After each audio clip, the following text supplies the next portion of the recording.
The commander of the National Guard, His Highness General Sheikh Mohammed bin Isa Al Khalifa, received the BDF Chief of Staff, Lieutenant General Diab bin Sagr Al Naimi. The meeting was attended by the National Guard Staff Director, Lieutenant General Sheikh Abdul Aziz bin Saud Al Khalifa.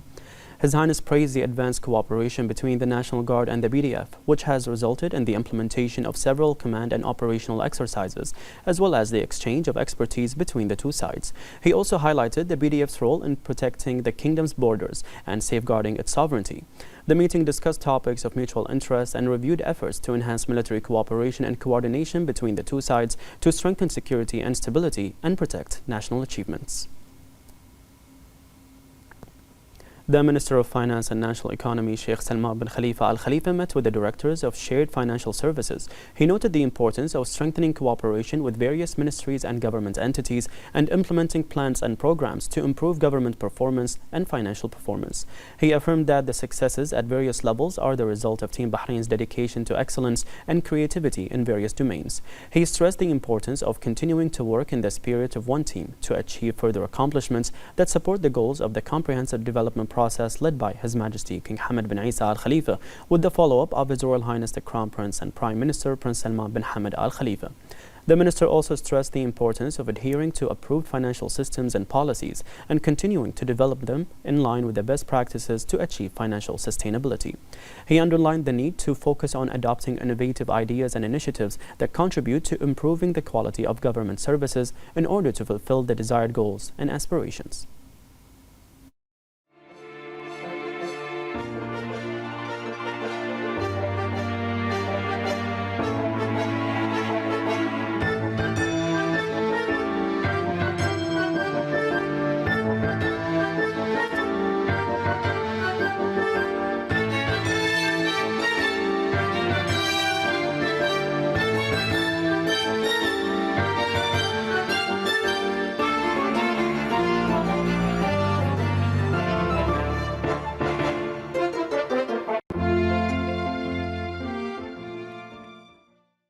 Aoun Charity Group announced its first endowment project, the Aoun First Endowment, during a special ceremony attended by the Minister of Shura and Representatives Council Affairs, Ghanem Al-Buainain, the Chairman of the Sunni Waqf Council, Sheikh Dr. Rashid Al-Hajri, the Undersecretary of Justice and Islamic Affairs at the Ministry of Justice, Judge Isa Al-Mannai. More in this report. These noble principles, honesty, benevolence, and community solidarity were admired and appreciated by the guests at the ceremony, who came to celebrate the announcement of the first endowment launched by Aoun Charity Group. The Aoun First Endowment, which draws inspiration from the noblest principles of community solidarity inherent in Bahraini society. What distinguishes the Aoun Charitable Group is the solidarity of its members who work with complete transparency and integrity, seeking reward from Allah the Almighty. This has prompted thousands of donors to contribute wholeheartedly to these charitable efforts, especially since they comply with all official procedures and fundraising regulations, a point emphasized by the group's chairman. The Aoun Charitable Endowment, the first fruit of the benevolence and generosity of all who contributed and donated through the Aoun Charitable Group, is the group's first project to see the light of day. It signals readiness to work wholeheartedly on a number of the group's endowment projects during the next phase, fulfilling its mission and adhering to the highest principles and tolerant ethics. The Chief Executive of the Information and E-Government Authority, Mohammed Al-Qaid, announced the addition of 24 new government services to MyGov application as part of the second phase of the app's development. Al-Qaid explained that the additions are in line with government directives and under the supervision of the Interior Minister, and work will continue to add more digital government services and documents to the app. He explained that the plan to integrate smart device applications for government services focuses on merging existing government applications into three main applications: MyGov for individuals, At-Tajir for business owners and investors, and Visit Bahrain for visitors. He noted that the government directory and Bahrain Post apps will soon be discontinued. Al-Qaid emphasized that moving forward with adding more services will enhance the app's importance as it currently represents a unified national platform that enables individuals to access digital government services and documents in an easy and simplified manner. The Supreme Council for Women approved the National Plan for the Advancement of Bahraini Women 2025-2026, emphasizing their role as key partners in the comprehensive development process led by His Majesty the King. More in this report. Within the framework of the national vision supporting the empowerment of Bahraini women and strengthening their role in various areas of development, the Supreme Council for Women has approved the National Plan for the Advancement of Bahraini Women 2025-2026, which will serve as a roadmap for sustaining the excellence and contributions of Bahraini women, enabling them to achieve leadership in promising sectors and affirming their role as essential partners in the comprehensive development process led by His Majesty the King. The plan includes strategic pillars that focus on enhancing women's participation in the labor market, expanding their opportunities in leadership positions, and developing training and qualification programs in line with the needs of future economic sectors. The national plan also includes initiatives to support women entrepreneurs and provide a legislative and regulatory environment that ensures quality and equal opportunities. This plan represents a new phase in the empowerment of women and aims to achieve further accomplishments at the local and international levels, reflecting the bright image of Bahraini women as models of generosity and competence. In the same context, the national plan relies on increasing women's economic participation in parallel with diversifying employment opportunities for women, with a particular focus on emerging and modern sectors such as technology and the digital economy. The National Plan for the Advancement of Bahraini Women is based on the advanced stages achieved in the process of empowering them and their access to leadership and decision-making positions in various vital sectors. The Supreme Council for Women is keen to achieve tangible indicators to enhance the role of Bahraini women in the forward march of the country.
In the presence of the Minister of Municipalities Affairs and Agriculture, Engineer Wael Mbarak, the Minister of Youth Affairs, Rawan Tawfiqi, the Secretary General of the National Initiative for Agricultural Development, Sheikh Hamran bint Isa Al Khalifa, and a number of officials and ambassadors, the International Youth Day celebration was held in Youth City 2030 yesterday.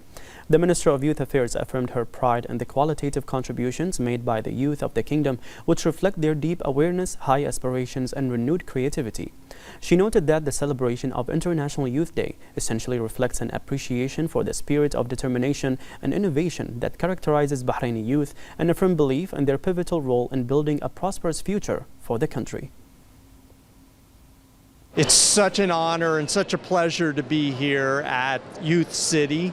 This is my fourth time coming to Youth City, and I'll tell you, each year it gets bigger and better. I love that the Ministry of Youth Affairs organizes this because it gives young people something to do during the hot summer months, and they are improving their skills, building onto their education, and ultimately making themselves more attractive to the labor market here in Bahrain. And on top of all of those things, it's a whole lot of fun. There are so many activities here related to music and art and programming and gaming, sports, athletics, and I just really want to commend the Ministry of Youth Affairs for doing that, and I'm really honored to be here enjoying it. In line with the National Strategic Plan for People of Determination for the years 2023-2027, the Ministry of Labour continues to implement programs dedicated to employing them and ensuring their integration into the labour markets. More in this report. Their ambitions to be active members of their community have not been hindered, but rather challenges have made them symbols of perseverance and determination. They are people of determination. Through their tireless efforts, the country believes in the principle of providing equal opportunity for all segments of society. Bahrain pays great attention to them and values their role as active members of society through the executive plan of the National Strategy for People of Determination to employ them and integrate them into the labor market. Through programs, initiatives, and community partnerships between public and private sector institutions, Bahrain is keen to empower citizens with special needs to exercise their rights fairly and equally by providing them with suitable jobs after training and qualifying them. Bahrain is a country that embraces and extends a helping hand to its citizens and to all individuals who face physical challenges so that they can live in a society that cares about providing them with all their rights and investing in their abilities and potentials. Bahrain has cemented its position on the global tourism map through innovative digital experiences, most notably the Visit Bahrain app, which connects visitors and residents to key tourist attractions and services. More in this report. Bahrain is strengthening its presence on the global tourism map, using its rich historical heritage and modern capabilities to provide an exceptional visitor experience. Hence, the Visit Bahrain app stands out as one of the most prominent innovative digital solutions. It was launched as an integrated tourism platform that contributes to facilitating visitors access to the kingdom's most prominent attractions and services, consolidating its position as a preferred destination for tourism, entertainment, and business. The Visit Bahrain app is a seamless digital experience that enables visitors and residents to explore key tourist attractions, including museums, historic markets, beaches, and entertainment centers. Book hotels and restaurants directly through the app with ease and reliability. Follow events, festivals, and the latest activities across Bahrain. Get travel advice and tourism tips to ensure a safe and enjoyable experience. The spotlight on this app coincides with the results of Bahrain's quarterly economic report for the first quarter of 2025, which showed that accommodation and food services activities topped the fastest growing economic sectors at 10.3% year-on-year. This reflects the pivotal role of digital initiatives in supporting the tourism sector and increasing demand for hospitality services. The integration of advanced digital solutions and the development of tourism infrastructure, supported by economic stimulus policies, paves the way for Bahrain to consolidate its position as a leading tourism and investment destination, achieving sustainable economic returns that enhance economic diversification and serve future generations. Exhibition World Bahrain and the Executive Committee of the 3rd Asian Youth Games signed an agreement to host the 3rd Asian Youth Games at Exhibition World Bahrain.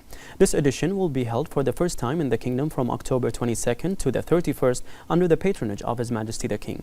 The CEO of Bahrain Tourism and Exhibitions Authority, Sara Bouhidji, emphasized the importance of ensuring success of the event and organizing it in the best possible manner to enhance the kingdom's position as a leading destination for major international sporting events. The Secretary General of the Bahrain Olympic Committee, Faris Al-Kohaji, said that this cooperation reflects the integration of efforts contributing to boosting economic development and revitalizing tourism. The chairman of the Executive Committee of the 3rd Asian Youth Games, Yusuf Al-Aij, affirmed that this cooperation reflects commitment to providing the best facilities and equipment for participating athletes and delegations to meet the highest international standards.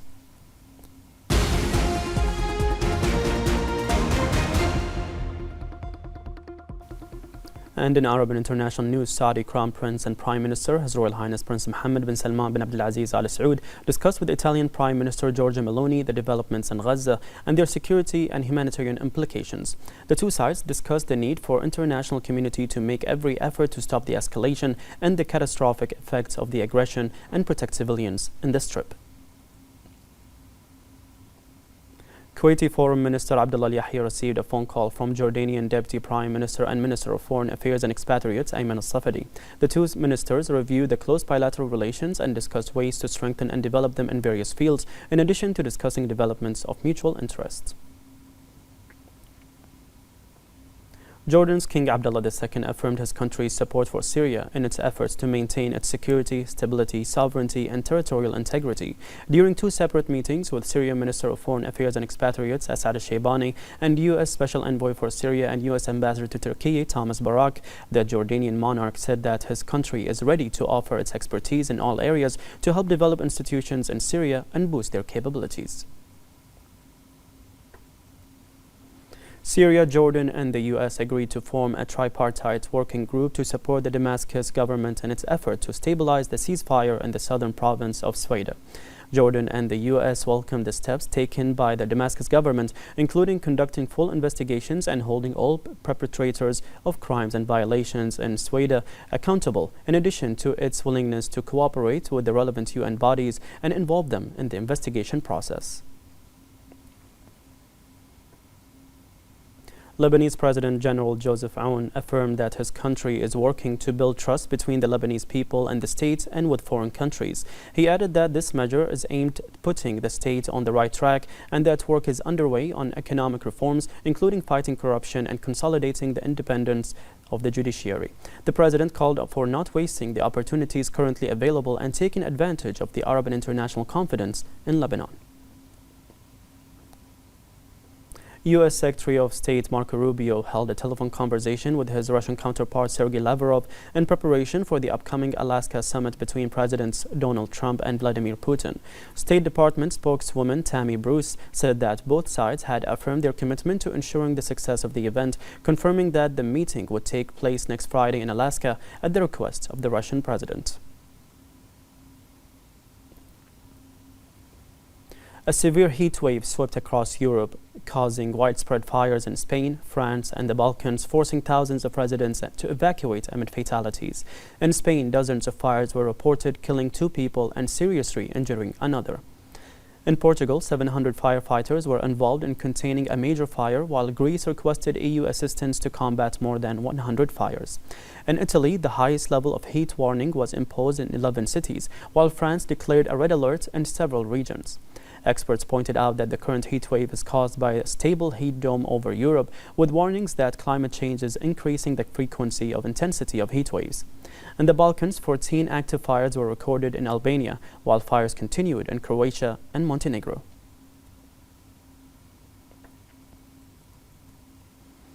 An Emirati firefighting team began its mission in Albania in areas affected by fires to help extinguish the flames. This came in line with the directives of the UAE President, His Highness Sheikh Mohammed bin Zayed Al Nahyan. The Emirati team contributed to the firefighting operations despite the climatic challenges.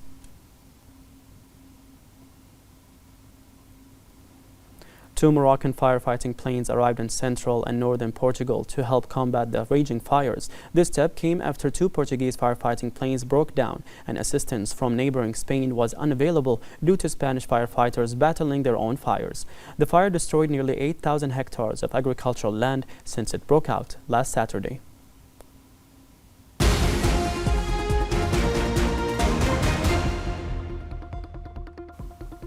Al-Khalifiyya Library in Mharrag is one of the oldest public libraries in Bahrain and the first public library to promote science, knowledge, and culture in the historic city. More in this report.